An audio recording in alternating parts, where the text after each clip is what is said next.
New Thought Media Network.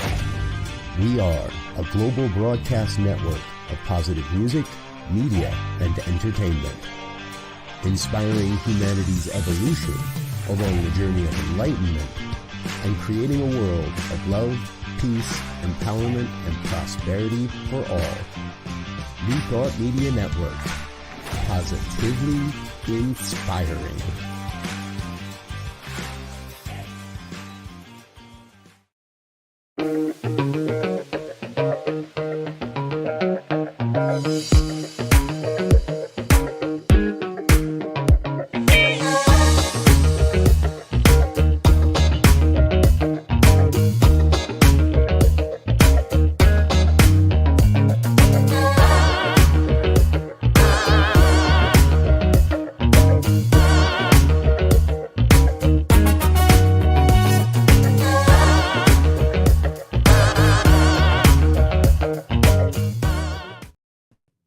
And hello again, dear ones. Robert Brzezinski with you over here. Oh, I'm introducing myself, I guess. Michele Wadleigh, Rev Jersey Girl, as many of you know me. And I totally spaced giving you the normal rundown back in the green room before the show began there, Michele. My apologies. So welcome, everyone. Revsy is experiencing a little bit of technical difficulties, but should be with us any moment. And when he gets here, he'll just catch up with what we're doing, because we are here with Reverend Dr. Michele Wadleigh, aka Rev Jersey Girl, dear friend, longtime friend. Now I would classify you as a great colleague and a past host here on the New Thought Media Network. And most importantly, what we're here to talk about today, which is your new book. And yeah, I love it. I got mine too. So Henry, you have one.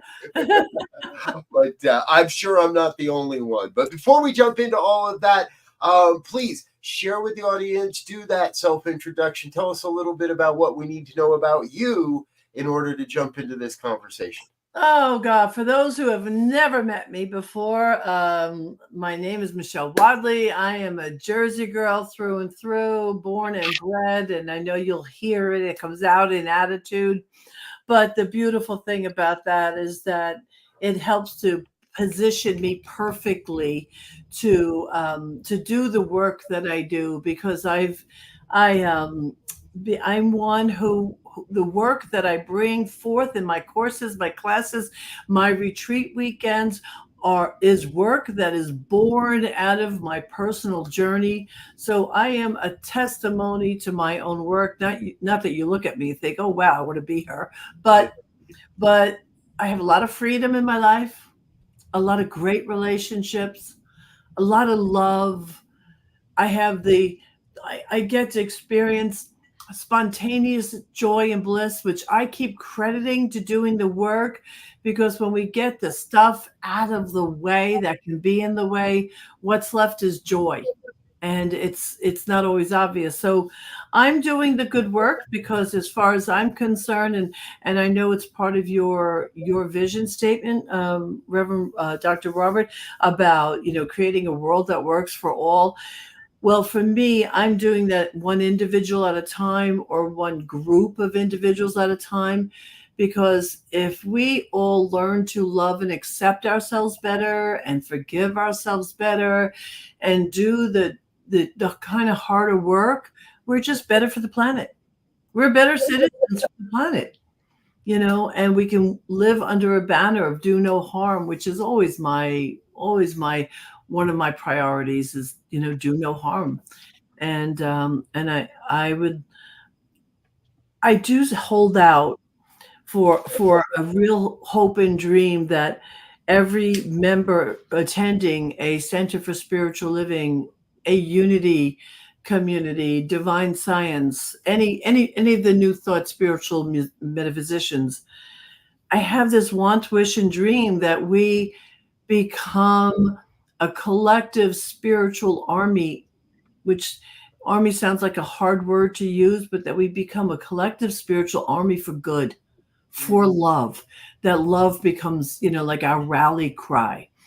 And the more emotionally healthy we are, the better work we can do.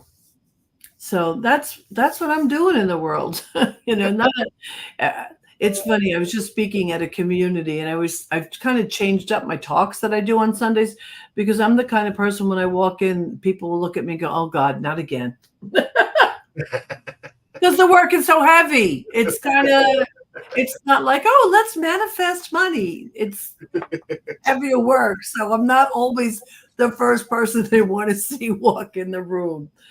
But which is why I focus so much now on the rewards. Um, the re, the reward is joy. I mean, it's an amazing reward. So yeah, that's what I want for anybody I work with or work for. Beautiful. I'm gonna just first off, welcome Z. Good to see you, brother. Yes, I'm glad you're back. Getting caught up here. Beautiful. I have to agree, Glad to Michelle. be here, and Michelle, welcome. Thank you, darling. Thank you. All right, we are still experiencing a little bit of lag there today, folks, but I'm trusting that'll get cleaned up. I have to say it, Michelle. I've done one of your shadow work classes, and I loved it. And when you told me about this a little ways back now, I was like, "Oh, that's gonna be good." And I thought to myself, "That's gonna be good." And then I'm looking at it, and I said, "Oh, this is gonna be work." And it's the good kind of work. It's the good kind. It's the type of work that is so necessary to truly free us as individuals to be able to do the bigger work in the organizations we serve, in our communities, on a national level or an international level, or whatever it is that's in store for each one of us. It's doing this type of stuff that it's not the beginner's path. I'm going to say that, I guess. Yeah, although I've tried to make it gentle. I mean, my forgiveness book was well received, and people told me I made it easy. So I'm hoping that this book gets the same results. Because, and here's the thing, while those of us who are in the business say there's no done, there's never any done. Like that's, there's always more work to do, but it gets easier, quicker, lighter, faster, so that you can get, once you get these muscles built, the forgiveness muscle and the shadow muscle, once you get the muscles built, you begin to live in choice, and you can actually learn to not even pick up something, like to say somebody has a strong reaction to you, a really strong, not nice reaction to you for whatever reason. Well, there would have been a time that would have been hard to avoid. And then over time, it got easier and it got shorter. But now with the work that I do, I can look at that something and see it and go, yeah, I'm not even picking that up. It's like the 4 agreements in live time, though. Live time, just choosing not to take things personally. And I have lots of opportunities. What about you? Yeah. to not take things, to not take things personally. I have lots of opportunities. I get those every day. Yeah, and perfect timing, by the way, for the launch. Given all of the shadow work that everyone has to do at this time of with the elections, I believe, because this whole thing about how do we deal with the emotions, behaviors, and beliefs that are repressed, and begin to try to merge them into consciousness, because now they're unconscious and they're being repressed, and God knows what they manifest into. But the more of that we can bring into consciousness through the shadow work, and begin to integrate it and honor it and forgive it and all those things that we need to do with it, so that it becomes part of the whole and we can respond, as opposed to I mean, we can act as opposed to responding or Yeah. being reactive. Yeah. It makes all the difference in the world. But I'm just grabbing something. You just reminded me, Z. So I put together a checklist that I hand out in my courses and my workshops. And it is a checklist to see, and I won't read the whole thing, but it's a checklist to see, to do or not do shadow and forgiveness work. And so these are just some of the things that I invite people to check off. I react to things without knowing why. I find myself automatically not liking someone I just met. I get angry, but can't get myself calm once I am angry. I find myself being jealous. I am envious of people I know, neighbors, and even people I don't know. And it goes on. It's quite a checklist of things. Wow. And these are truly subtle signs that something that you're not functioning at choice. That's the key. Because if you're not functioning at choice, you have to ask yourself, what am I functioning on top of? And what's motivating me to like, not like, I mean, I know you know this experience where you immediately like or dislike someone. And either way, if it's that, I mean, I guess there are moments where we meet people and it's just okay. But I'm talking about those like strong, compelling, that kind where you're everything, all of your body's going, whoa. And sometimes people think that's their intuition, which it can be. But I have found that most often it is some kind of internal gremlin functioning that is driving that decision and that reaction. But without knowing about it, we don't do anything about it. Right. No. Well, one of the good things I love about any shadow work is that I have to go and tap into my old friend, Carl Jung. Yeah. Right. Yeah. Where the granddaddy, which is the genesis of all this. Right. Yeah.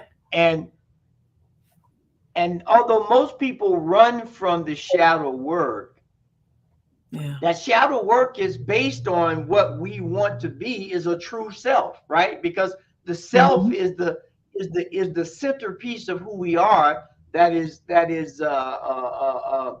kind of bifurcated between the ego and the shadow and the personal and the unconscious, right? So how do we the more of this we can integrate, the bigger and more divine self we can bring to the table, because we don't have a lot of bugaboos to hit us upside the head when we turn a corner. And then when Carl was so great with this stuff, and then you got to look at it from the external world and the internal world, because it affects it at a different perspective. And so, like you said, there's always work to do, right? Yeah. And you can't get tired. Well, you can. Well, yes, you can.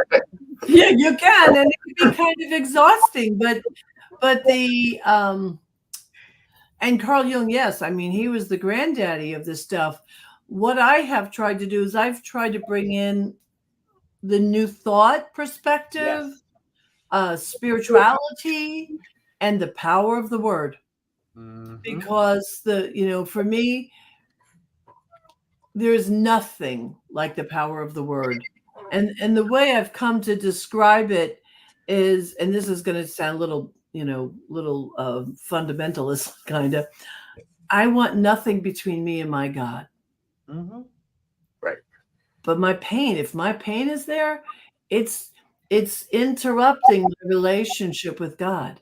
Now, and I know that there are people who will say that that's not true, it's wrong. And I'm sorry, I just don't agree. Because of our humanity, which is beautiful, our humanity is beautiful, but we need to acknowledge that within that humanity is our ego, right? And there are collections of pain and suffering and stories and traumas and all that stuff. And it's not beyond us. It's not bigger than us. We are not stuck. We are not stuck. We are not stuck. So I've tried to give a very gentle roadmap, very gentle roadmap to get to the other side, to get back to wholeness. And it really starts with the practice of non-judgment. Right. All of my work, my forgiveness work and my shadow work, all of it starts with non-judgment, because we don't want to look inside and start making ourselves wrong. Right? That's not what that's counterproductive. I want to look and just say, how could I be more of myself? Because if we believe, and give me an amen if you believe this, if we believe we're born whole, do we believe we're born whole? Give me an amen. Amen. And if we believe that the presence that created everything that is created as us, right? We believe that, then it's not like we're creating something that doesn't exist. All of this work is about getting what's in the way out of the way. It's not I love that because when I hear the concept of we come here to learn, and I always try to gently intercede and say, well, if we come from a source that knows all, is all, as all, and we are in constant relationship with that because we came from that, created from that, we just need to remember. We need to remember who we are. We need to remember our relationship. We need to remember our true self. And when we can do that, Hosanna, Hosanna. It's just a wonderful place.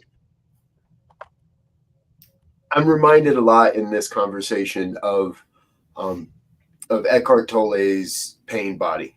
Mm-hmm. And in New Thought, my experience over 20 plus years at this point is we don't like talking about the pain body. We would rather avoid that. And part of me, it thinks or feels like, okay, so we've tied that to a sense of victimhood, and that we're victims to the pain that we hold, to the events, to the traumas, to all of this, which a lot of people then use as kind of that excuse to not do the shadow work. I don't want to feel that pain. I can't face that pain again. I've been through that pain. I'm done with that pain. And this work, the shadow work for me, has always opened up in some ways in a miraculous door to that I don't want to look at and don't want to feel. And that to me proves the pain body is real. And if I'm not willing to do this work, I'm never going to really fully integrate into the wholeness and myself into the oneness, because there is always going to be that human pain between me and my God, between me and my highest vision, between me and what I believe to be my highest self. And I would like to speak to that for a moment, because it's really important. Because listen, I've been in this movement a long time. I've never been anything but a metaphysician. I'm all about being optimistic and positive and uplifting. I'm all about that stuff. And what I also know is that while we study prayer and we study the conscious and the subconscious mind, the pieces where it really comes to the subconscious, because Holmes, he had a really he was not a fan of hypnosis, but hypnosis was my original mode of change. And so it's not, I think somebody set him in the wrong direction, because basically prayer and hypnosis would set off the same bells and whistles in your brain if you were wired up, right? Okay. So if there's anybody here watching that is a metaphysician, a practitioner, a minister, the key difference is that we have to realize that it's the subconscious, that it's the collect-all. It collects all of that. And what I teach my students and practitioners when I train them is I teach them how to use the power of the word to clear out, literally to specifically clear out what's in the subconscious. Because sometimes I hear people say on a regular basis, I did this already, I did this already, I did this already. But because they just weren't taught how to clean out the residue from the subconscious. But also what you just said is the pain body, because there's no argument anymore. The the understanding of the somatic understanding of the body and the brain sciences and how all these things come together. We are more space than matter.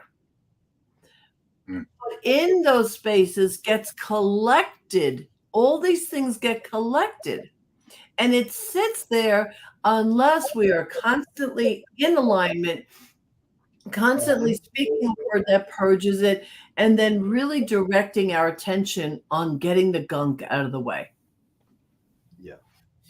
Yeah, you know, and I think, yes, amen. Amen.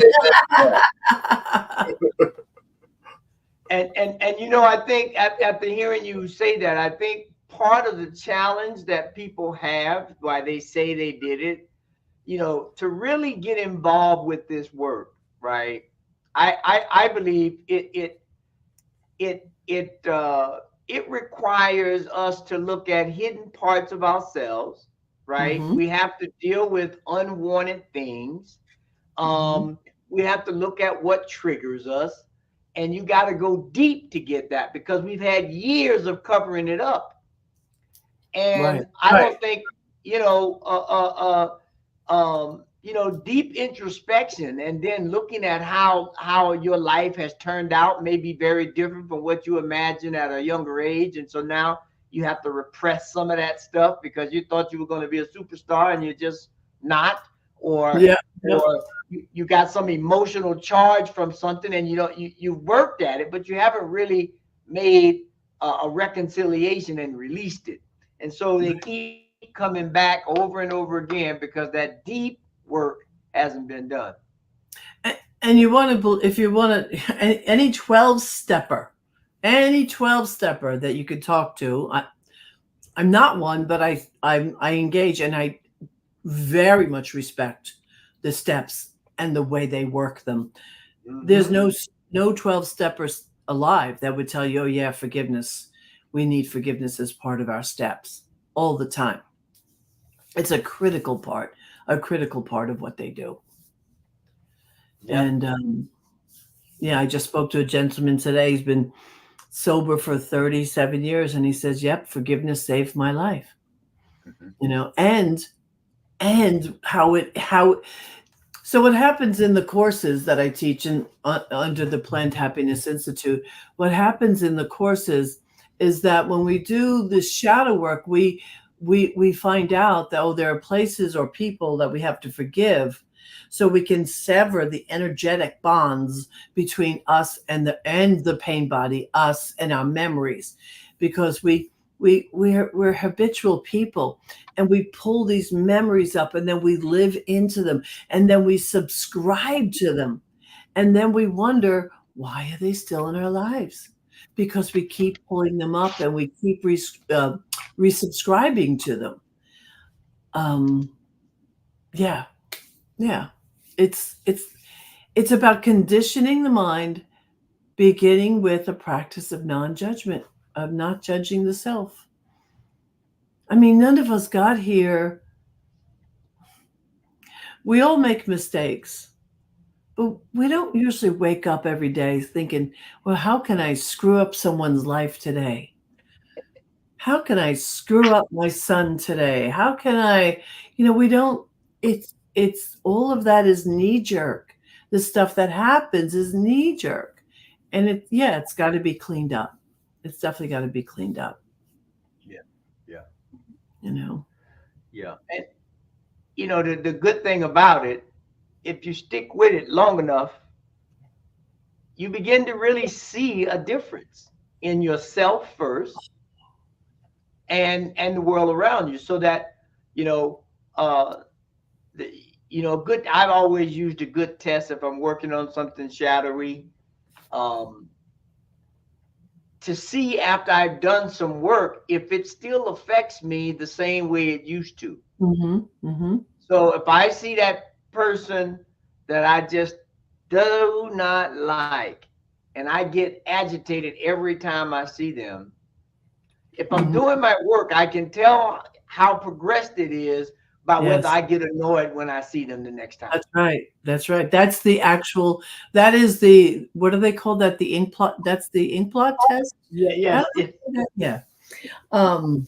Yeah. And what happens too, this magical thing happens that, so let's say you're working on your relationship with somebody you react to, and you do the work. Potentially, for some reason, all of a sudden you might be in two different orbits instead of the same orbits. I've seen it many times where someone's working for someone they really don't like, or it's not working out, and then they do the work, and all of a sudden that person gets hired, maybe up to another level, and then, or this person gets put in a different department, and suddenly the individual that seemed to be the challenge isn't even in their face anymore. Right. It just happens. Right. Or I've had people tell me, I remember this one woman, she had a brother-in-law. Oh man, did this guy irritate the living bejesus out of her. And she did the work. And then the next time she was in his company, she was like, did he change? Did something happen? But what happened was the part of her that was reacting to him had been healed. Right. And it was fascinating. She didn't know what happened, but she did the work. She did the work. People are doing this. I had someone between shadow work and forgiveness work complete her stuff with her ex-husband and then take off 50 pounds. Like it became another reward, you can just get healthy in all directions. They released that person that they used to be, that they were dragging around with them. Yeah. And all of the complexes that went along with that 50-pound person, as she was brand new. Yeah, absolutely. Yeah. Folks, we do need to take a quick break and let a couple of our sponsors say hello. However, we've got a whole bunch more coming with Reverend Michele Wadleigh, and we're going to talk a little bit more about the book and shadow work after the break. So please stay with us. We'll be right back after these messages.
And we're back with more of New Thought today here on the New Thought Media Network. Our guest, Reverend Dr. Michele Wadleigh, a.k.a. Rev Jersey Girl. And if you're just joining us wondering what you've stumbled into, we're talking about her new book, Shadow Work, A Spiritual Path to Healing and Integration. And I will say I have a bookmark. I have started it. I haven't gotten too far. But it's a slow read. And because, as we've been saying, this is vital work. And for me, this is not just something to pick up and read a couple pages and put down. It's something that I want to be able to give myself to, because what I've learned from you specifically over the last number of years is the shadow work really is an opportunity to give myself back to myself, to be able to not just heal, but transcend all that limited stuff. Before the break, you were sharing a story, and I had one of my own that I wanted to share. Recently, I was at a virtual conference, and you know how those things are, right, folks? They put you in breakout rooms, and you never really know who you're going to get, and if it's somebody you're willing to kind of really share with, or if it's somebody you don't know and you want to be a little protective of yourself. And both days in both major breakout rooms, I ended up with someone that I have energy with, someone that I know that I have energy around. And interestingly enough, one of them is someone where I can remember myself saying, well, they're never going to be on this network again. And in that conversation, we developed a plan for this person to come onto the network with their own show. And that's the kind of miracles that can happen that we can't anticipate. I'm not working towards that. It's not the goal of doing this work. It's it can be the goal. Okay, but it's the miraculous. Because I want clear relationships. Okay, I'll give you, yeah. And I also want to say that at no point does anybody have to be a doormat. Like, once we do the shadow work, there might be somebody you might still not want to be in that person's company. But if you have peace inside of you, that's what matters, right? Because if something, right, Maya Angelou told us, when somebody shows you who they are, believe them.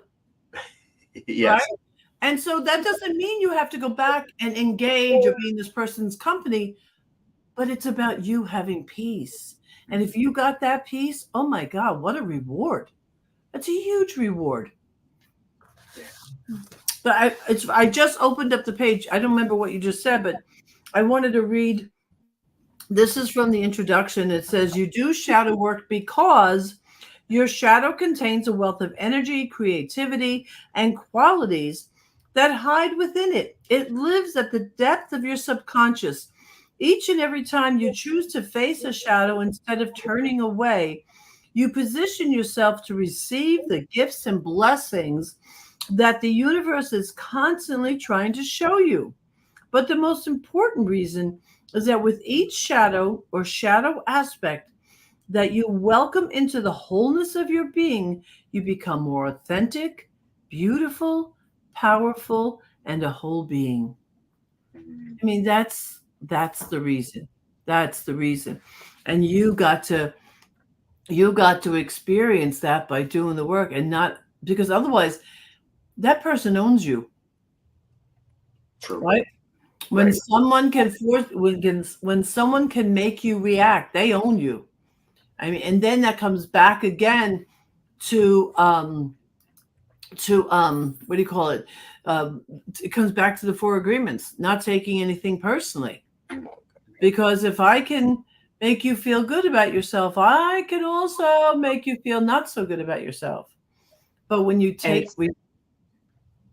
I was just going to say, it sets up this codependency, right? Mm-hmm. And we know what that can be like, right? If when we were studying practitioner training, we did these feedback loops, and so it creates this negative feedback loop that if you can't find a way to break it, it just goes on and on forever. Yeah, absolutely. I mean, for me, it's always about freedom. Freedom to have someone in my life, not have someone in my life. Freedom to express myself. Freedom, they say when you age anyway, you stop caring about what other people think, and that's true. But I'm checking, make sure I'm being honest here. I gotta tell you, I don't have much of an energy drain anymore about worrying about people think about me. I mean, there was a time, but it's not this time. And that's freedom. To me, that's juicy freedom, Yeah. you know. And So and I was just gonna say, and when I don't care, or you don't care, or anyone doesn't care, I can bring my authentic self now. Because if I mhm. care, I will be second guessing everything I say and everything I do Yeah, because of that relationship. yeah. It's funny because what again, one of the things I talk about is and I've said this on the station many times, we have many addictions in life, but two of the ones that cause our inauthenticity is our addiction to being nice and our addiction to being liked. And if I'm serving, you can't serve two gods, right? And Right. so if I'm serving the God of please like me, please love me, please accept me, then I'm not serving the God of I'm comfortable in my own skin and in my own being. Right. And one cancels the other out. But if we can release the one where my independence and my emotional health, where it's not tied together with individuals, now there's not a lot of places I can go with that. A lot of places. Um, I want to, if I may, I want to just tell people that inside the book there are step by step by step ways of looking at, naming, loving, appreciating, having gratitude for all the aspects that we're talking about. Never do I come from in this place, it is bad or wrong. Never, never. Everything is about having a very gentle and encouraging way to look at the shadow. And even though we might call them spiritual mind treatments, I call them mind shifts in the book. So I have lots of mind shifts, prayers, treatments, whatever you want to call them. They're throughout the book, including stories, and then I have scripts that one can read and put in your own, and then record in your own voice is what I meant to say. So then at night when you go to sleep, you go to sleep on these treatments, on these mind shifts, which is a very important piece.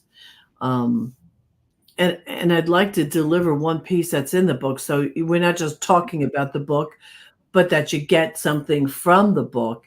And on page 147 in the book, it's called The Three Questions. Now, Debbie Ford, mind you, Debbie Ford is the book I always recommended till I wrote my own, because I wrote it with us in mind, with the spiritual metaphysician in mind. Mhm. Um, and so the three questions are, am I that? So take the example that Z mentioned about, not wanting to be in someone's company. So the first thing I have you do is I have you name, what is that? What is the judgment you have about that personality? What is what are you reacting to? What's the feeling? So it's either the judgment or the feeling. And then I suggest that you ask the honest question, am I that? Hmm, maybe. Okay, maybe I am that. Or maybe the answer is no, I'm not really that. But then you go on to ask, have I ever been that? Because maybe you had that quality and you healed out of it or you grew through it. And then you want to answer that honestly. And if that's a no, then you just ask yourself, do I object to that? Because even if it's not something you display, but it's something you object to, that cements you to it. It just cements you to that personality type. And so this is the kind of thing, and I take you through those questions, and then then there's treatments and there's suggestions about acceptance. In the book, I make a recommendation that when you finally understand one of your shadows, that if it pops up again, you just look at it and go, "Oh, hello there, shadow." You know, keep keep it light. I don't. I really don't want anybody to cause any more suffering for themselves than they have to. It's hard enough work as it is. The last thing you want to do is like, oh my God, I have another shadow. Oh, what's wrong with me? Oh, I'm so bad. I don't want to see you do that. I really don't want to see you do that. But I do want to see you get freedom. And so I've really done the best I can to make it a gentle journey, and to find out what value the shadow has. Because when we grow through something, and again, Z said something about this a minute ago, I get to ask myself the question, wow, who am I going to be when I'm healed from this? When this is no longer running me, who am I going to be? I'm going to be stronger, more outgoing, more confident, more whatever it is. Yeah, the work is beautiful. And you just made me think about, that statement that says we are the ones we've been waiting for. Only once we go through this work, that person we're waiting for will show up, and be present and be active and be engaged and be happy. Because, as you were saying on that last question, there is no judgment, right? Because everybody's at choice, whether you're doing it from a shadow perspective or awakened self perspective or higher conscious perspective. It's your choice, right? And who am I to judge you on your choice? Now, it may behoove me, or I may be divinely inspired, if I may say such a thing, to suggest, that doesn't fit you. Like you take your girlfriend or you take your buddy to the store and you get a new suit and you come out and you think you look sharp, and that doesn't fit you well. That's not your color. The pants are too short. I may make that recommendation, but you can still buy the suit. You can still buy the dress. I'm not in judgment. I gave you what I had. I'm done. I just and we were talking about this before the show came on the show. I just spent the bulk of September traveling. I went to Canada, and I stayed in two different homes hosted by two different people up there. Then I came down to Bellingham, Washington, and stayed there for a few days, and then went to Seattle and stayed there for a few days, and then finally landed in Olympia, Washington. So I got hosted by 5 different host families, right? And it was fascinating how relatively, I'm going to say relatively because, there's always the adjustment a little bit, but how relatively easy it was to slip into the life of these individuals that were welcoming me into their home.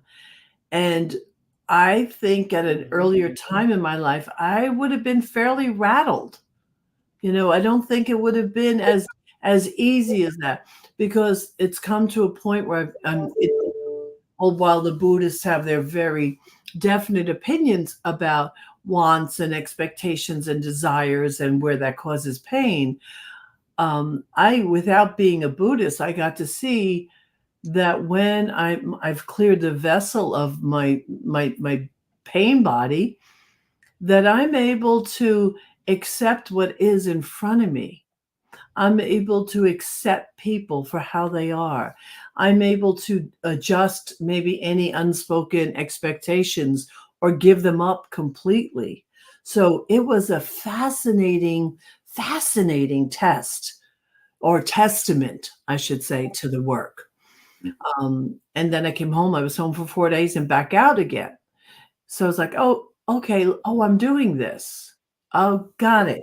Got it. And I believe that my ability to do that is truly born from getting to know myself in a more loving, gentle, and accepting way. Oh, Kathy Duca is here. Hi, Kathy. Oh, you recommend a letter writing exercise. Can you speak more to that and its value? Do you ever suggest actually sending the letter to the person one might be struggling with? Great question. And I can't wait to see your show start on this network, Kathy. Yeah, I do. I have it, and I know I do letter writing in the book, but in the courses I definitely do it too. But I have been regarding sending them. Well, first of all, let's talk about their letter writing. Let's say my mother was still alive and I wanted to heal my relationship with her. What I would see myself doing, I'd be writing a letter to see myself past the struggle. Because if we can't imagine ourselves past the struggle, then we can't let it go. We have to be able to let it go. And I have found letter writing to really prompt people. People have made great headway by writing letters to people, whether they're in the flesh or whether they've transitioned. It doesn't matter. Regarding sending the letter, I'm starting to be a little bit more nervy and encourage people to what I call closed loops more often, to have a conversation of completion with people. So whether that's sending a letter, making a phone call, sending an email, if we're worth our salt, we spiritual metaphysicians doing this work, I would love to see us be a little bit more nervy and take it out into the world. So there are very appropriate times, with one major caveat, and this comes from the 12 steps, as long as it does no harm. Mhm. Your intention has to be love. The intention must be getting clear. The intention must be the freedom of both people. And very often, when an individual is feeling righteous about their opinion about somebody, they don't want that person to have any relief, which is too bad. That's just too bad. So, so I say send it if when you read it you feel at peace, and you might want to ask someone else to read it. My wife does that for me. Honey, should I really send this, or should I reword this one? So I know I've gotten better, because I used to send letters and emails to my husband, and I'd say, check this, and he'd go, right. It's like, I don't know.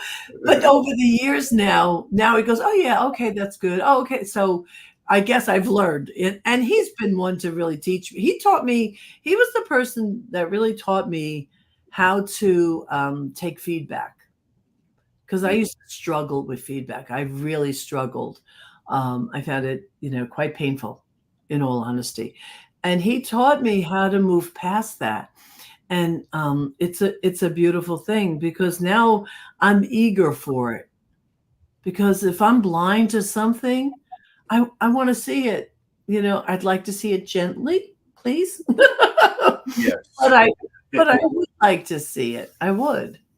And I think sometimes if I think in being willing to send a letter or make that phone call, we're really gotchas only help temporarily. Right. If we want to be a stand for love in this spiritual metaphysical world, and it doesn't matter what teaching, or whether you're an atheist, if you want to be a loving component for the world, then sometimes that means just walking hand in hand with somebody sometimes and having a tough conversation. Every once in a while, a tough conversation is necessary. Yeah. I think I froze a little bit there. We got you. I'm struck that letter writing, to me, it's always a matter of drafts.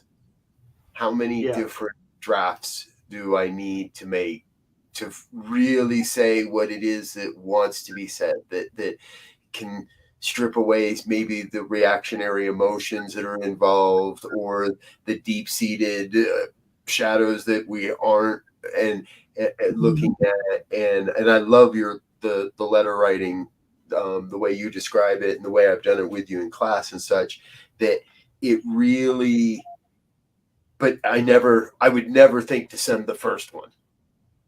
The first one is me just blah and getting it all out there, and that isn't fair to anybody. So it takes just a sign that you haven't cleared it up yet, too. That's all that is. Yeah. But when you and I say you and I because we're colleagues in this, right? We're individuals that speak the same language. When we want to be a place of love and respond with love, if we start with that intention, and it comes back, I don't remember which of the habits, but Stephen Covey's begin with the end in mind. Mm-hmm. Yes. Begin with the end in mind. And if you begin with, at the end of this conversation, at the end of the letter, I'm looking not to be right, but to invite that individual into love with me. That's what makes the difference, and you might have to spew it initially to get the energy out. I do this fun exercise now in my workshop. And what I do is I have people write down things that upset them or annoy them, or things that, they feel like they annoy themselves about.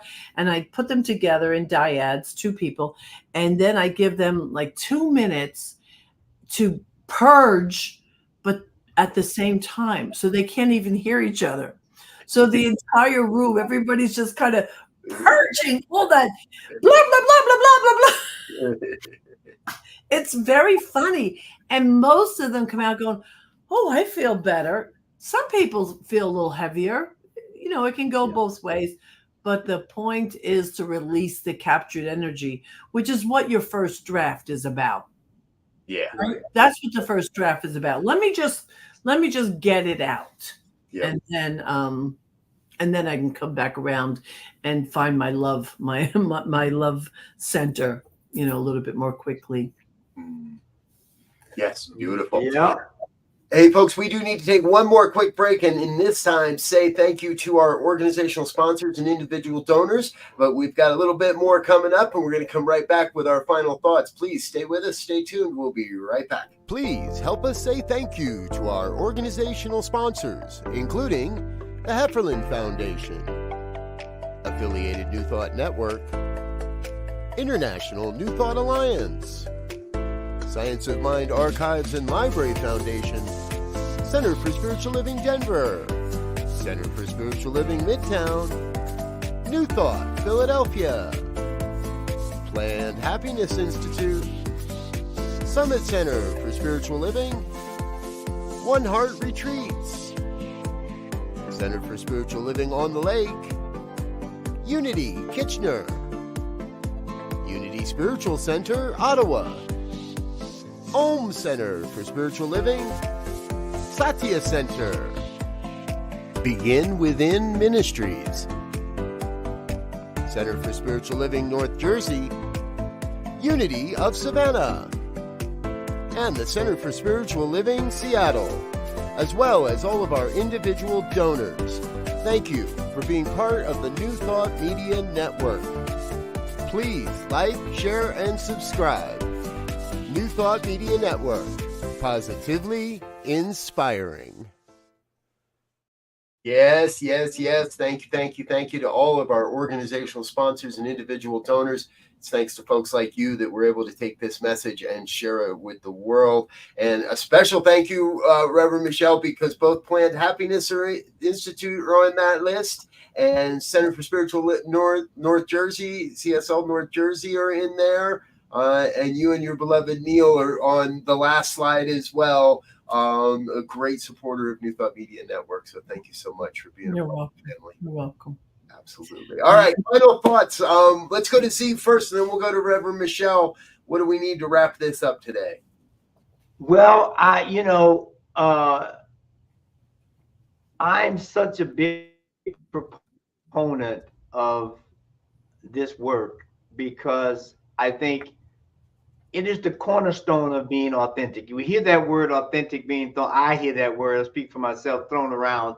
And now it's become cliche-ish. It now has very little meaning as I see people use it. And so my final thought is, if you really want to get in touch with that authentic you, go find your shadow. And I'll say, yeah, I was going to say. And then one thing you made me think about with Stephen Covey. And Covey says, seek first to understand and then be understood. And that's right. That's what will happen when you run into the shadow and seek first to understand it. Then you can be understood. Yep. And if you're going to do the work, get my book to do it. Yeah, because yes. I've put a lot. I've done everything. I don't like a lot of detailed processes. I need things to be gentle. I need them to be easy. And so I've written this book for me and people like me.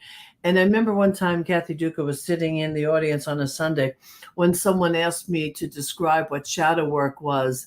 And I described it, and she looked at me, she goes, "Oh, that's a really good description," which I appreciated because she's the psychotherapist. I'm just the metaphysician. But I've tried to take the mystery out of it. And I've brought it down to cause and effect and use principles to get to the other side and to get to the place of full integration. Mm-hmm. That's been my journey. Yeah, she remembers that.